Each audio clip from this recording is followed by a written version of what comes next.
It's the Martin and Lewis Show.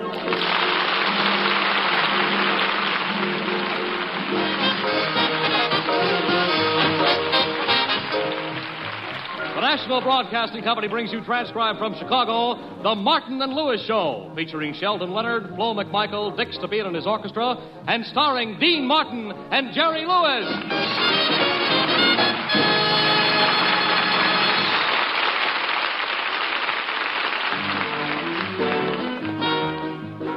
Dean and Jerry are in Chicago. Right now, we find them on their first day off from personal appearances at the Chez Paris, getting some relaxation by strolling down Chicago's Michigan Boulevard. Chicago, Chicago, that toddling town. Hey, Jerry, you've been very quiet since we got to Chicago. Something wrong? No, Dean, it's just that I'm still embarrassed about what happened when we arrived at the airport. I don't remember anything unusual except that the American Airlines stewardess refused to carry my bags. What happened to you? Well, as the plane landed, the stewardess said, unfasten safety belts. I unfastened the wrong belt and got off the plane without my pants. You know, Jerry, come to think of it, I did notice something strange, but then I decided you were wearing chartreuse knickers. You know? Well, I was told to dress warmly for Chicago. Besides, Dean, look out! Gee, that cab driver ought to have his eyes examined. He missed us. Well, he didn't miss us by much. You know, for a moment, I thought I was back in Los Angeles. Los Angeles. That's a place where old Chicago cab drivers go to die. Well, from now on, Jerry, we don't cross Michigan Boulevard. You're right. We'll walk around and swim in from Canada.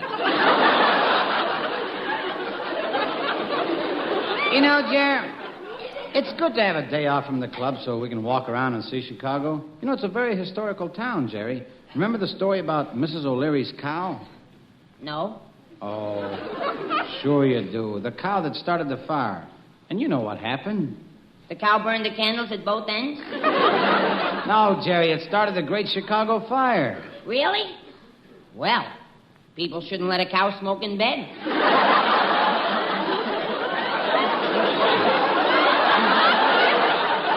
Jerry, I'm amazed at you. You're 23 years old now. Do you know what's going to become of you? Yeah, I'm going to become 24. You get it, Dean? You see, you said, what is going to become of you? So instead of saying I might become a doctor or a lawyer, I just said I'm going to become 24. Because I'm 23 years old now, see? And then if a year passes by, that makes me 24. That's what I'm going to become. So it's all in the line of a joke. That's why I said it, see? And I thought you'd laugh, and you didn't. See, but it was a gag, and I wish I was dead. Ah, come on. Let's go back to the hotel, Jerry. We ought to think of something to do on our day off. Dean, look at those girls coming around the corner of that building. Ooh, now I know why they call this the Windy City. All right, Jerry, come on, let's go. Stop staring. I'm not staring, Dean. I wouldn't think of staring. Dean, do all girls carry $10 bills in their garters? Why, hello, fellas. I've been looking for you. Well, Soapy, how did you get to Chicago? Why, how? By train, of course. I rode on the rods beneath the observation car. Beneath the observation car? Well, Soapy, you don't have to travel like that. Oh, yeah, I do. You do, huh? My doctor said I should always be under observation. You've told your joke. You may now return to Los Angeles. Hey, look, listen, I got something that is very important to discuss with you fellas. This is an idea that will mean just a little bit of work for you, but a lot of money for me. Yes, Soapy, you're always trying to make money off us. Now, don't be silly, boys. I am your friend. I am as honest as the day is long. Dean, notice how short the days are this time of year? What proposition have you got for us this time, Soapy? I'll tell you, I want to be your agent. I will get you a job, and you guys will get 75%, and I will get 50%. Oh, come on, wait a minute now. That adds up to 125%. How can it be? Don't let anybody tell you there's no inflation. He's right. He's right about inflation, Dean. Now, just the other day, I noticed that pickled pig's feet went from 22 cents a pound to 34 cents a pound. Not including a slight charge for pickled pig's feet wearing spats. Now, If the market continues to rise, it will affect every man, woman, and pig in America. And the day will come, mark my word, when it will be impossible to talk a pig into getting pickled.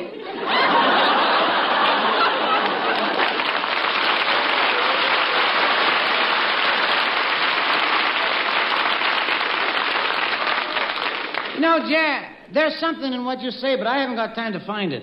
Well, tell me, boys, am I your agent? I sold you to a resort hotel in Turkey Run. Okay, Soapy, where do we go? You go out to Turkey Run, there is a hotel out there, and it's called Mother Hockelmeyer's Indian Retreat. Do we see Mother Hockelmeyer?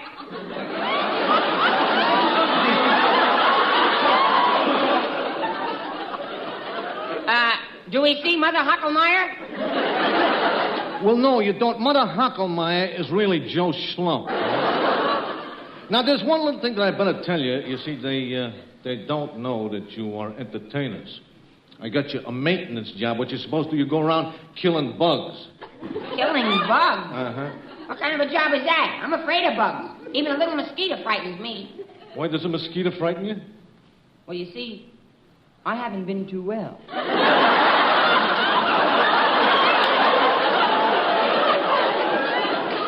Well, fellas, look, will you do it for my sake? Jerry, what do you say we do it for kicks? Now, how do we get to this place? We'll drive. I borrowed the hotel manager's car. He loaned you his car? Yeah, it's a Hudson. The only car you step up to get out of. Come on, let's go. Let's kill bugs.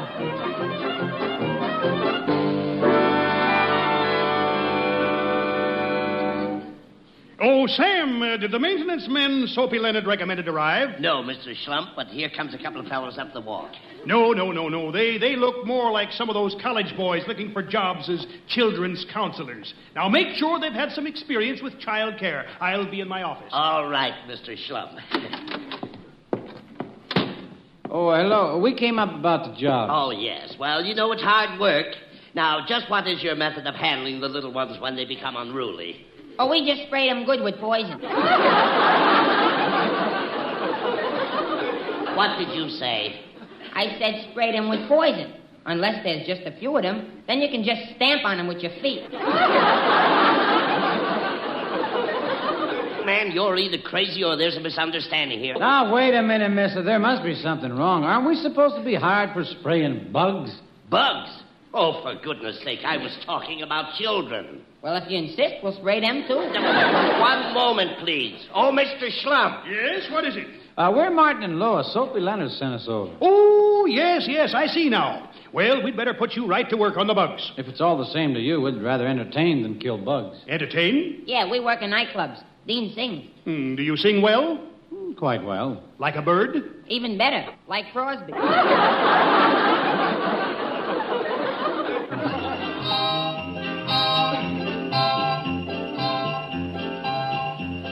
Jingle bells, jingle all the way. Oh, what fun it is to ride in a one-horse open sleigh. Jingle bells, jingle all the way. Oh, what fun it is to ride in a one-horse open sleigh. Dashing through the snow in a one-horse open sleigh. O'er the fields we go, laughing all the way. Bells and bobtail ring, making spirits bright. What fun it is to ride and sing the sleighing song tonight.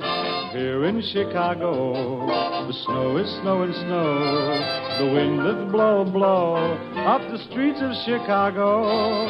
Back in Hollywood, the sun is shining good. You take the sun, we'll take the snow. There's dough in Chicago. Jingle bells, oh, jingle all the way. Well, oh, what fun it is to ride in a one-horse open sleigh. Well, jingle bells, oh, jingle all the way. Oh, what fun it is to ride in a one-horse open sleigh.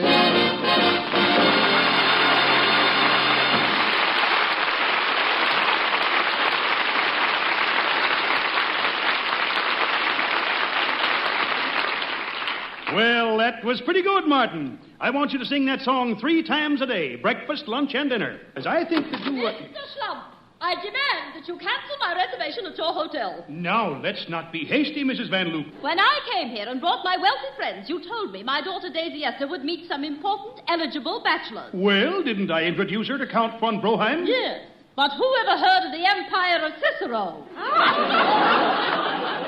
I'm taking her away from this place immediately. Now, that's a shame, Mrs. Van Loop, especially when 2 new guests have arrived from Hollywood. This is Martin and Lewis, famous movie producers. Play along with me, boys. There's $100 apiece in this for you. Martin and Lewis. Now, where have I seen your faces before? Probably in front of our heads.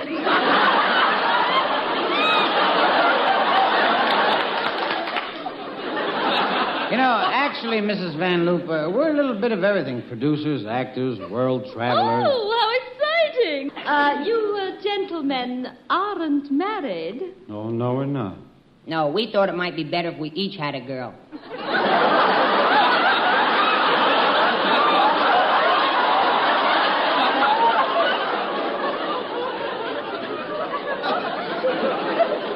It just seems that we've met somewhere. Oh, perhaps we bumped into each other on the continent. Don't you just love Biarritz?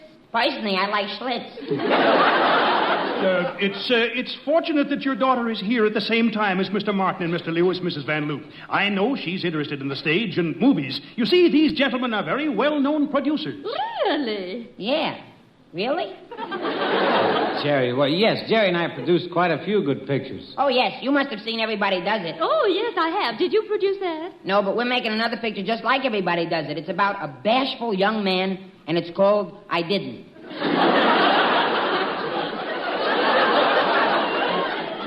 I'm beginning to wonder if you two really are as famous as you're making out. You doubt us?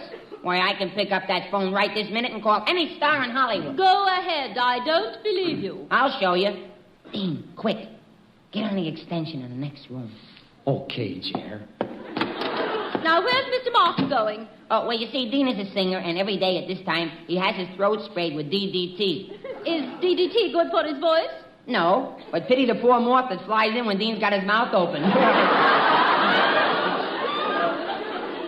Mr. Lewis, what about that phone call you were going to make? Sure, Mrs. Van Loop. Who do you want me to call? Just name any star. Any star. Well? Clark Gable, fine. Hello, operator. I want to talk with Clark Gable in Hollywood. Hello, Big Ears? This is J.L. A friend of mine wants to talk with you. Here's the phone, Mrs. Van Loop. Oh, my. Hello, Mr. Gable. This certainly is a pleasure. Hello, baby.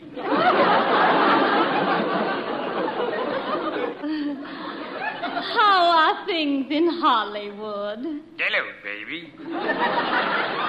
I enjoyed your last picture. Hello, baby. Well, that's enough, Mrs. Van Loop. No, but you hardly let me talk. Clark has a beautiful voice. I know, but his vocabulary is pretty limited. I say, Mr. Lewis, you couldn't connect me with Charles Boyer, could you? Why, of course he can. If you say so. Hello, operator. Get me Charles Boyer in Hollywood. At the Beverly Wilshire. If he isn't there, try the Beverly Casbah. Hello, Chuck. Jerry. I'm in Chicago. The Ambassador East. The pump room. Pump room. After dinner, they pump your wallet.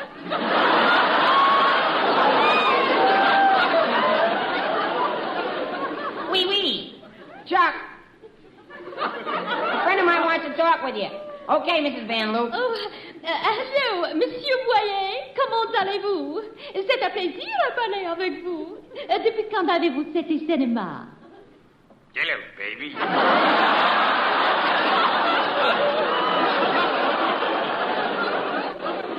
Sounds just like Clark Gable. Sure, Gable and Boyer talk the same because they both have the same English coach. Who? Sam Goldwyn. Let's not bother Mr. Boyer anymore. So long, Chuck. I'll be seeing you. And when I do, remind us to work on some new impersonations. Well, Mrs. Van Loop, do you still want to cancel your reservation? Heavens, no, Mr. Mr. Schlump, I'd like very much to have my daughter Daisy Esther meet these two charming chaps. May I borrow them for a while? Of course you can borrow them. Keep them as long as you want. But you better return us after 2 weeks or it'll cost you 2 cents a day. Oh, you dear boy. Goodbye, Mr. Schlump. Come on, boys. Coming, Mrs. Van Duke. Really, I'm so thrilled, you know. It's wonderful that Daisy Esther's going to meet you wonderful boys. You know, I left her somewhere in the lobby. Oh, yes, there she is. Oh, Daisy Esther. Here, dear. She's a little thin, isn't she? No, only from the front and the side. Mrs. Van Loop, aren't you afraid to let her walk out in the street? No, why should I be? Somebody's liable to slap a stamp on her and mail her. Hello, dear. Daisy Esther. Say hello to Mr. Martin and Mr. Lewis. Hello, Daisy Esther. Hello, Daisy Esther. Hello. What takes you so long to say hello? I get bushed from over-exercising. Well, what did you do that was so strenuous? I walked across the room. Why should that tire you? The wind was against me. Is that all you have to say to these eligible gentlemen, dear? I accept. You accept what? Whatever you want to ask me. You see, I don't go out much. Oh, Daisy Esther's only joking. Why, every boy in town's trying to put a ring on her finger. So what happens? The ring keeps slipping up her arm? I like you. Why? Because I'm handsome? No, because you're skinny like me. Skinny? That's a lie. I am not skinny. I'm big, full-chested, and I'm a Samson. I'm so strong, many is the time I've picked up trees with my bare hands. Sometimes I even pick up the shoes.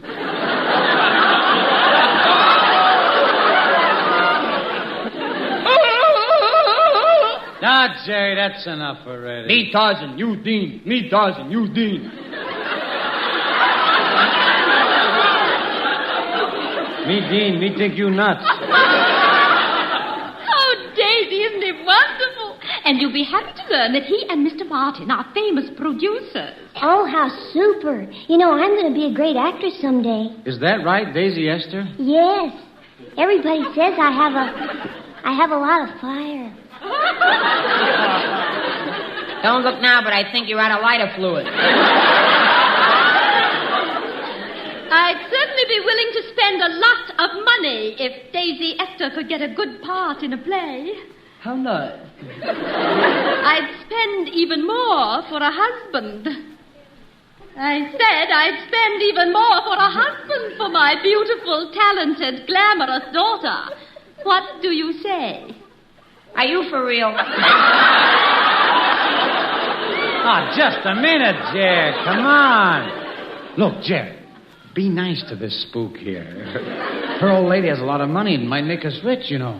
I might invest in a new nightclub under the management of Martin and Lewis if Daisy could star in her own play. Shake hands with Eugene O. Lewis. Mrs. Van Loop, last month I wrote a play that would be perfect for Daisy Esther, which we could put on for the guests tonight.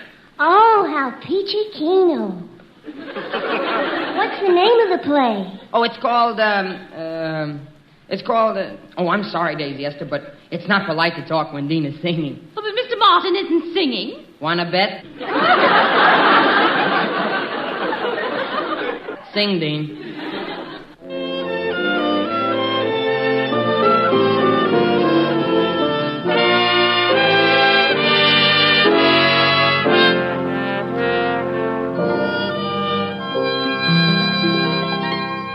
Don't cry, Joe.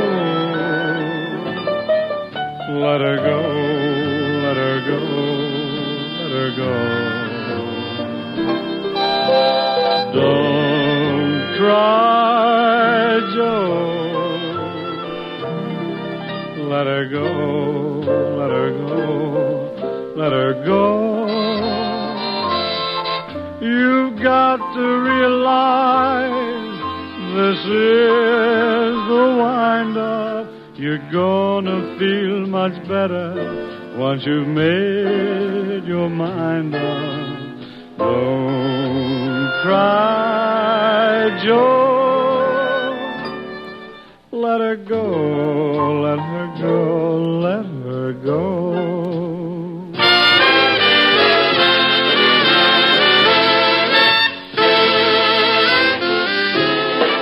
Let her go, let her go, let her go.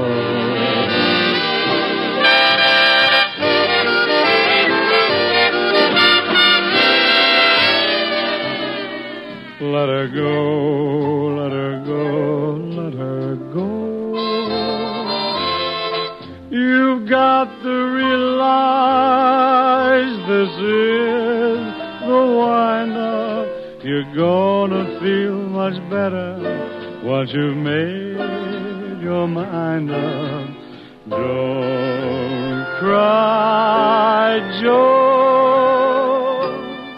Let her go, let her go, let her go. Just find another love and let her go.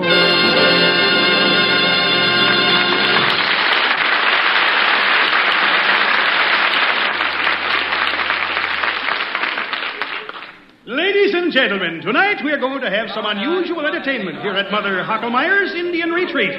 Mr. Jerry Lewis and Mr. Dean Martin will present a new play. Now, here is the author, Jerome Lewis.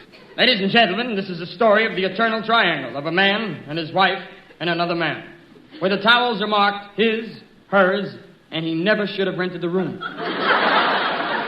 Now we present Love in Darkest Africa.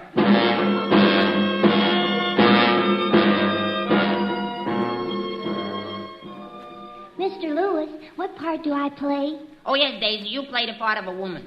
Oh, I'll try to live up to it.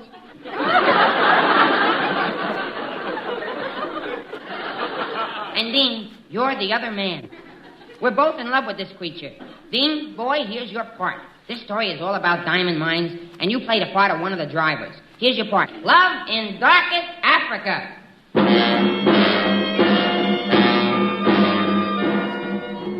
Africa, the dark continent. Africa, the home of the famous Kimberley diamond mines. Africa with its great white princesses. I'm a great white princess. Get along, mule. Get out. The Kimberley diamond mine was the richest diamond mine in the world, and the diamonds were jealously guarded. Even so, every once in a while, somebody would try to steal one, but it was no use. The thief was always caught, and if he wasn't dead already, they would give him 30 lashes. 1Z, 2Z, 3Z, 4Z. And now our story begins. Ladies and gentlemen, we take you to Darkest Africa and the Kimberley diamond mines.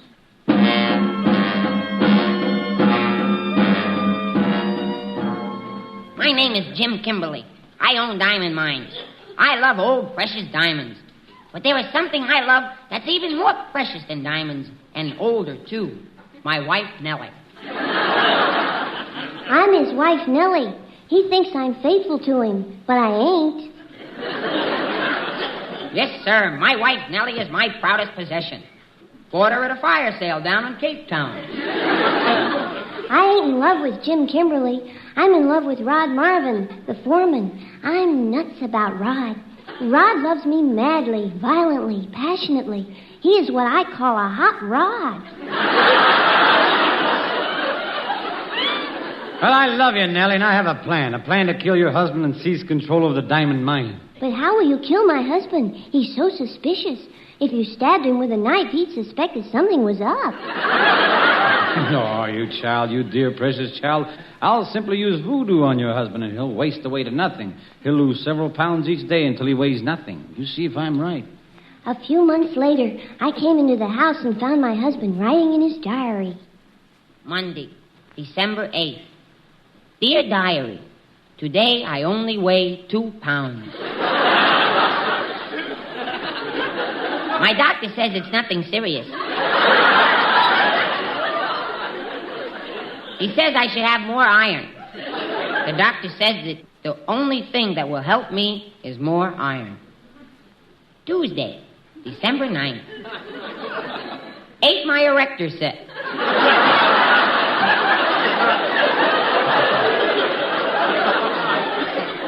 Wednesday, December 10th. Can't seem to keep a thing on my stomach. Thursday, December 11th. Am playing with my erector set again.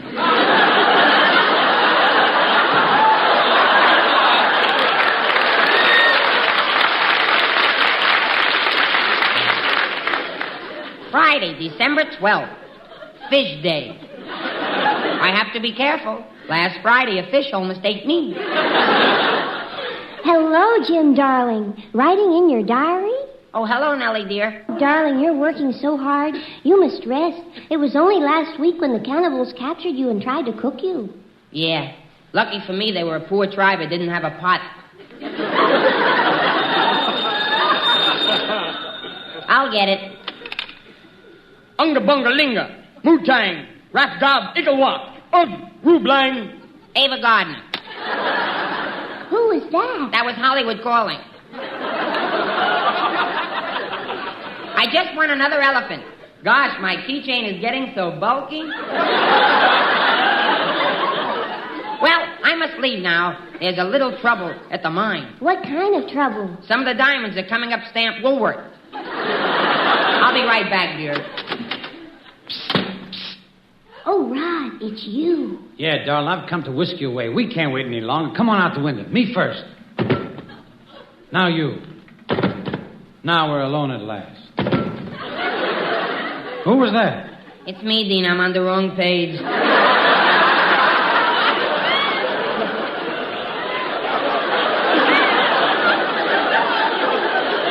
Aha! But now that I'm here, I want to know what's going on. Rod and I are leaving. And don't try to stop us. I've got a 45 in my hand. That doesn't scare me. I've got a water pistol. Well, I'm firing.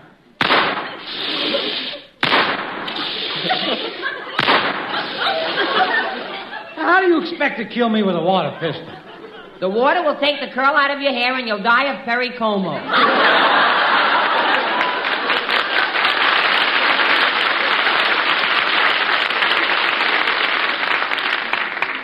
It's no use, Jim. Rod and I are going to be married. Married? But, Nellie, you're already married to me. I'm your 2-pound husband. We're going to take care of that, Jerome Kimberly. No, you're not. You see what I have in my hand? A poison dart gun. It's aimed right at your heart, Rod Marvin. No. Don't blow schmo.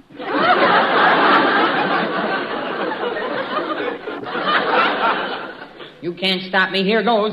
The dart is in the blowgun. I raise the gun to my lips. I fill my chest with air.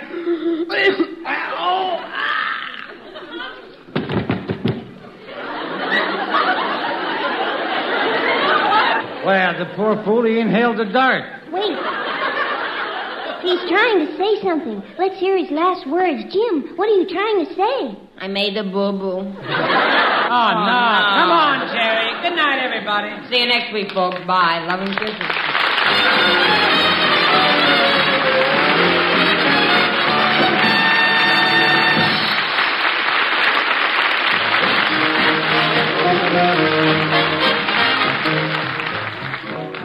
The Martin and Lewis Show, transcribed in Chicago, is produced by Robert L. Red and is written by Charlie Isaacs, Jack Douglas, and Ben Starr. The music is arranged and conducted by Dick Stabile. Next week, our guest will be Georgie Jessel. Martin and Lewis are currently appearing in Chicago at the Chez Paris. This is Charles Martin saying good night for the Martin and Lewis Show. What's on NBC tonight? A new personality has joined the NBC parade of stars, none other than lovely Mindy Carson. Hear the most refreshing young singing star of the year when Mindy Carson sings tonight on NBC. Stay tuned for the Dave Garroway Show.